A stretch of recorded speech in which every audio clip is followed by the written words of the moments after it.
एक बार सब के सब देवता भगवान नारायण के पास गए। प्रभु, अब तो ज्यादा हो रहा है, अब तो यह दैत्यों का अत्याचार सहन नहीं होता है। तो भगवान ने कहा कि देखो, इनसे निपटने का तो एक ही तरीका है। क्या? बोले समुद्र मंथन करो। देवता और दैत्य दोनों मिलकर के समुद्र मंथन करो। महाराज, वो हमें देखना चाहते नहीं हैं, हमारे साथ मिलकर के समुद्र मंथन कैसे करेंगे?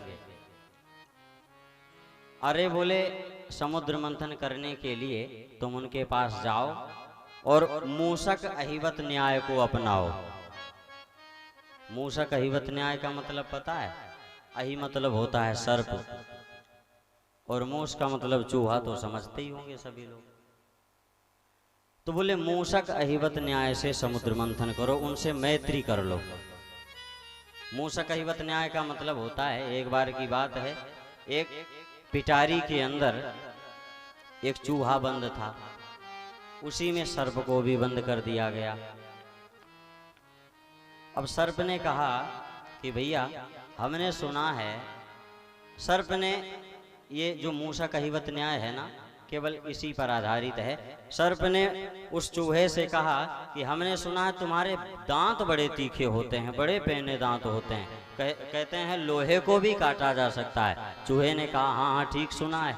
फिर देखो, हम दोनों यहाँ बंद हैं, हम दोनों भाई भाई। चूहे ने कहा हम कैसे भाई, हमारी और तुम्हारी तो जन्मों की दुश्मनी है। अरे सर्प ने कहा कि वो तो बाहर की थी, पहले के लोग ना समझ थे जो हमसे आपस में दुश्मनी कर बैठे थे। अब तो हम समझदार हो चुके हैं, हम पुरानी बातों को नहीं याद रखते हैं। हमारी तुम्हारी मित्रता, अपने दोनों भाई भाई। अब बोले तुम अपने तीखे दांतों से देखो, आजमाओ, यह पिटारी कट सकती है क्या? अब चूहा महाराज लग गया पिटारी को काटने में। पिटारी काट करके उसने दरवाजा बना दिया। अब दरवाजा बना करके जब बाहर होने का नंबर आया तो सर्प कहता है रुको, पहले मैं एक बार बाहर निकल करके देख लूं कि कोई समस्या तो नहीं होगी, कम जगह तो नहीं कटी है। अब चूहे ने इतना विश्वास कर लिया कि सर्प को बाहर जाने दिया, और बाहर सर्प जाते ही अपने फन को फैला करके बैठ गया। चूहे ने कहा ये क्या है, अभी तो तुम पिटारी के अंदर बड़ा बता रहे थे कि हम दोनों भाई भाई, अपनी दोनों की बड़ी मित्रता, परम मित्रता। सर्प ने कहा वो केवल पिटारी के अंदर की रिश्तेदारी थी, बाहर की नहीं।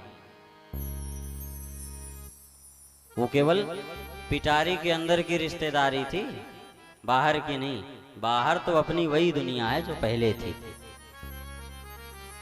तो भगवान ने कहा कि इस मूषक अहिवत न्याय से दैत्यों से जाकर के तुम लोग मैत्री करो और उन्हें भी माध्यम बना करके समुद्र मंथन करो।